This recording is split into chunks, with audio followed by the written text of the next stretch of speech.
سورۃ المنافقون مدنی سورت ہے. بسم اللہ الرحمن الرحیم. اذا جاءك المنافقون قالوا نشهد انك لرسول الله والله يعلم انك لرسوله والله يشهد ان المنافقین لكاذبون. اے نبی صلی اللہ علیہ وسلم، جب یہ منافق تمہارے پاس آتے ہیں تو کہتے ہیں ہم گواہی دیتے ہیں کہ آپ یقیناً اللہ کے رسول ہیں.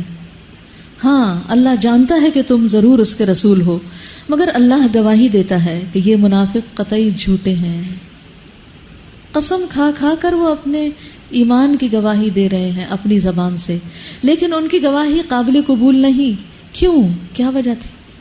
کیونکہ عمل اس کے برعکس تھا، دل اس کے خلاف تھا، دل میں وہ نہیں تھا جو زبان پر تھا. تو کسی وقت اکیلے میں تنہائی میں بیٹھ کے مراقبہ کیجئے، اپنا حساب کیجئے، کیا میرے دل میں ایمان ہے؟ کیا میں جو کچھ زبانی کہتی ہوں وہ میرے دل کے اندر بھی ہے؟ میں واقعی مومن ہوں، ایمان رکھتی ہوں سب باتوں پر؟ اور پھر اپنے آپ سے پوچھیے، اگر میں ایمان رکھتی ہوں تو پھر میرا عمل کیسا ہے؟ کیا میں عمل بھی کرتی ہوں؟ تو ایمان نام ہے دل، زبان اور جوارح کے اتفاق کا، اس بات پر کہ اللہ ایک ہے. کیونکہ عمل ایمان کا حصہ ہے. اگر عمل ختم ہو جائے تو ایمان بھی ختم ہو جاتا ہے اور پھر انسان منافقت میں جا گرتا ہے. وہ کہتے ہیں کہ ہم گواہی دیتے ہیں کہ آپ اللہ کے رسول ہیں. اللہ تعالیٰ فرماتے ہیں اللہ کو پہلے سے ہی پتا ہے کہ آپ رسول ہیں، اور اللہ یہ گواہی دیتا ہے کہ منافقین جھوٹے ہیں، یہ مومن نہیں ہیں، ان کی گواہی جھوٹی ہے. تو یاد رکھیے کہ ایمان والا ہونے کے لیے زبان سے اقرار، دل کے اندر بھی ٹھنڈک محسوس ہو، ایمان کی حلاوت، سویٹنس محسوس ہو، اور اس کے ساتھ ساتھ اخلاق اچھا ہو. کیونکہ جب تک اخلاق اچھا نہیں، انسان منافقت سے نہیں نکل سکتا. رسول اللہ صلی اللہ علیہ وسلم نے فرمایا 2 خصلتیں ایسی ہیں جو منافق میں کبھی جمع نہیں ہو سکتی: اچھا اخلاق اور دین کی سمجھ. یعنی منافق کو دین کی سمجھ نہیں ہوتی. حضرت عائشہ سے مروی کہ نبی صلی اللہ علیہ وسلم نے فرمایا میں نہیں سمجھتا کہ فلاں فلاں شخص ہمارے دین کی کوئی بات جانتے ہیں، ان کو دین کا کچھ علم ہے، کچھ پتا ہے. تو لیس کہتے ہیں کہ یہ دونوں آدمی منافق تھے. حذیفہ بن یمان، جن کو نبی صلی اللہ علیہ وسلم نے منافقین کے نام بتائے تھے، وہ بیان کرتے ہیں، صحابی ہیں، بے شک آج کل کے منافق نبی صلی اللہ علیہ وسلم کے زمانے کے منافقین سے بدتر ہیں. وہ اس دور کے منافقوں کو بائی نیم جانتے تھے اور ان کے عمل بھی پتا تھے ان کو. اور پھر بعد میں تابعین کا جو دور تھا، اس دور میں جو منافق تھے، جو لوگ ایسے کام کرتے تھے، ان کو بھی دیکھ رہے تھے. وہ کہتے ہیں کہ وہ اس زمانے میں اپنے برے اعمال پوشیدہ رکھتے تھے، اور آج کل کے منافق علل اعلان برے کام کرتے ہیں. بد عملی جو ہے یہ نفاق کو جنم دیتی. سوچئے، یہ بہت غور کے قابل بات ہے کہ اس دور کے منافق چھپ کے غلط کام کرتے تھے، اور اس دور کے منافق کھلے عام برے کام کرتے ہیں. صرف بے حیائی کوئی آج آپ دیکھ لیجئے، لباس کے معاملے کوئی دیکھ لیجئے، یعنی یوں لگتا ہے جیسے کپڑا ختم ہو گیا ہے، یا پھر اتنا زیادہ ہو گیا ہے کہ ضائع کرنے کے لیے ہے. ضائع بھی ایسا کہ ساتھ ننگے بھی ہوں. پھر اسی طرح جھوٹ بولنا عام ہو گیا، خیانت کرنا، غیبت کرنا، دھوکہ دینا کسی کو.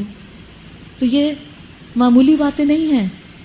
اگر ہمارا دل اور زبان ایک نہیں، اور ہماری زبان اور ہمارا عمل ایک نہیں، تو پھر فکر کی ضرورت ہے. اپنا محاسبہ خود کیجئے کہ میں کہاں کہاں اپنے علم کے خلاف کام کر رہی ہوں. اتخذوا ایمانہم جنۃ فصدوا عن سبیل اللہ. انہوں نے اپنی قسموں کو ڈھال بنا رکھا ہے، اور اس طرح یہ اللہ کے راستے سے خود رکتے اور دنیا کو روکتے ہیں. یعنی اسلام سے انہیں کوئی دلچسپی نہیں. سو کالڈ مسلم ہوتے ہوئے اسلام کے خلاف باتیں کرتے ہیں، اور اگر کوئی دین پڑھنے کی طرف جائے یا دین کے راستے پر نکلے تو اس کو روکتے ہیں کہ تم یہ کیا مولویوں جیسا کام کرنے لگے، تم کدھر جا رہے ہو. کیسی بری حرکتیں ہیں جو یہ لوگ کر رہے ہیں. یہ سب کچھ اس وجہ سے ہے کہ ان لوگوں نے ایمان لا کر پھر کفر کیا، اس لیے ان کے دلوں پر مہر لگا دی گئی. اب یہ کچھ نہیں سمجھتے. انہیں دیکھو تو ان کے جسم تمہیں بڑے شاندار نظر آئیں، کیونکہ ان کی ساری توجہ اپنی باڈی بلڈنگ پہ ہے یا سلم فٹ ہونے پر ہے. سب سے زیادہ ان کو اپنے ظاہری اپیرنس کے بارے میں فکر رہتی ہے. بولیں تو تم ان کی باتیں سنتے رہ جاؤ، ایسے سٹائل سے بولتے ہیں، اس طرح بولنا جانتے ہیں، مگر اصل میں یہ لکڑی کے کندے ہیں، سوکھی لکڑیاں ہیں جو دیوار کے ساتھ چن کے رکھ دیے گئے ہوں، جو دیکھنے میں بڑی خوبصورت نظر آ رہی ہیں، لیکن ان کے اندر گھن لگی ہوتی ہے. بعض اوقات ان کے اوپر پالش بھی کر دی جاتی سب کچھ، لیکن کئی دفعہ اندر سے بالکل کھوکھلی ہوتی. ہر زور کی آواز کو یہ اپنے خلاف سمجھتے ہیں، یعنی جب کوئی مصیبت آتی ہے ہم پر نہ آ جائے، ڈرپوک اتنے ہیں، یہ پکے دشمن ہیں، ان سے بچ کر رہو، اللہ کی مار ان پر یہ کدھر الٹے پھرائے جاتے ہیں۔ اور جب ان سے کہا جاتا ہے کہ آؤ تاکہ اللہ کا رسول تمہارے لیے مغفرت کی دعا کرے تو سر جھٹکتے ہیں، اور تم دیکھتے ہو کہ وہ بڑے گھمنڈ کے ساتھ آنے سے رکتے ہیں، اللہ کے رسول کے پاس نہیں آتے۔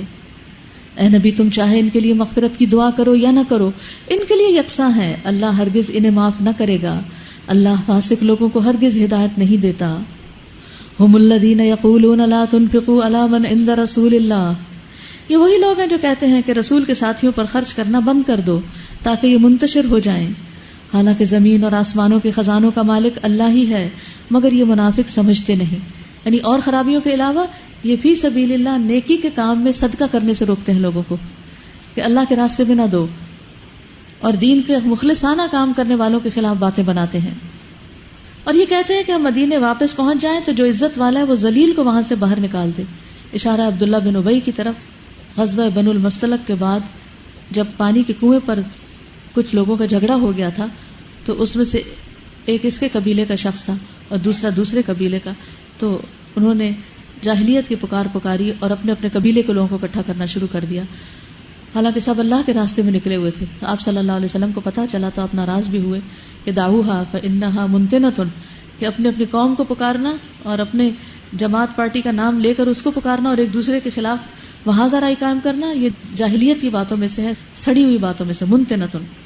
تو بہرحال عبداللہ بن ابی نے کیا کہا تھا، یہ لوگ انتہائی بدتر لوگ ہیں اور انہوں نے آ کر ہمارے ملک پر قبضہ کر لیا ہے، اور اب اگر یہ مدینہ واپس چلے تو جو عزت والا ہے وہ ذلیل کو باہر نکالے گا۔ اشارہ اس کا یہ تھا کہ ہم عزت والے ہیں جو پہلے سے وہاں موجود تھے، اور جو مہاجرین وغیرہ آئے ہیں وہ ذلت والے ہیں، ان کی کوئی عزت نہیں۔ تو اللہ سبحانہ وتعالیٰ کیا فرماتے ہیں، وَلِلَّهِ الْعِزَّةُ وَلِرَسُولِهِ وَلِلْمُؤْمِنِينَ وَلَكِنَّ الْمُنَافِقِينَ لَا يَعْلَمُونَ۔ منافقوں کو اس کا نہیں پتا، حالانکہ عزت تو ساری اللہ کے لیے ہے اور اس کے رسول کے لیے اور مومنوں کے لیے ہے۔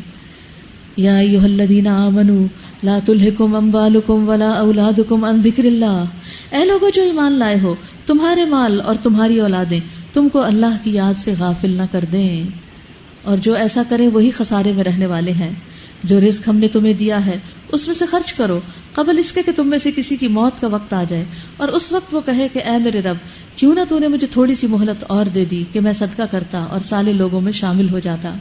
حالانکہ جب کسی کی مہلت عمل پوری ہونے کا وقت آ جاتا ہے تو اللہ اس کو ہرگز مزید مہلت نہیں دیتا، اور جو کچھ تم کرتے ہو اللہ اس سے باخبر ہے، واللہ خبیر بما تعملون۔ یہاں خاص طور پر ایمان والوں کو ہدایت کی جا رہی ہے کہ مال اور اولاد تمہیں اللہ کے ذکر سے، اللہ کی یاد سے، اللہ کے دین سے غافل نہ کریں۔ حضرت عائشہ سے مروی ہے، ان سے جب سوال کیا گیا کہ نبی صلی اللہ علیہ وسلم گھر میں کیا کرتے تھے، باہر تو لوگ دیکھ رہے تھے سب کچھ، تو انہوں نے کہا کہ آپ گھر کے کام کاج میں مصروف ہوتے، جو ہی نماز کا وقت آتا اٹھ کے کھڑے ہو جاتے۔ ہم میں سے کتنے لوگوں کو یہ عادت ہے کہ اذان ہوئی اور اٹھ گئے، ہم کتنی دیر لگاتے ہیں اٹھنے میں، ہر کوئی اپنا ٹائم نوٹ کرے، اذان سننے کے بعد کتنی دیر بعد اٹھتے ہیں ہم، جبکہ نبی صلی اللہ علیہ وسلم فوراً اٹھ کر چلے جایا کرتے تھے۔ اور پھر موت سے پہلے پہلے صدقہ کر لو، خیرات کر لو، کیونکہ مرنے کے بعد تو مال دوسروں کا ہو ہی جاتا ہے۔ ایک شخص نبی صلی اللہ علیہ وسلم کی خدمت میں حاضر ہوا، کہا یا رسول اللہ کس طرح کے صدقے میں سب سے زیادہ ثواب ہے؟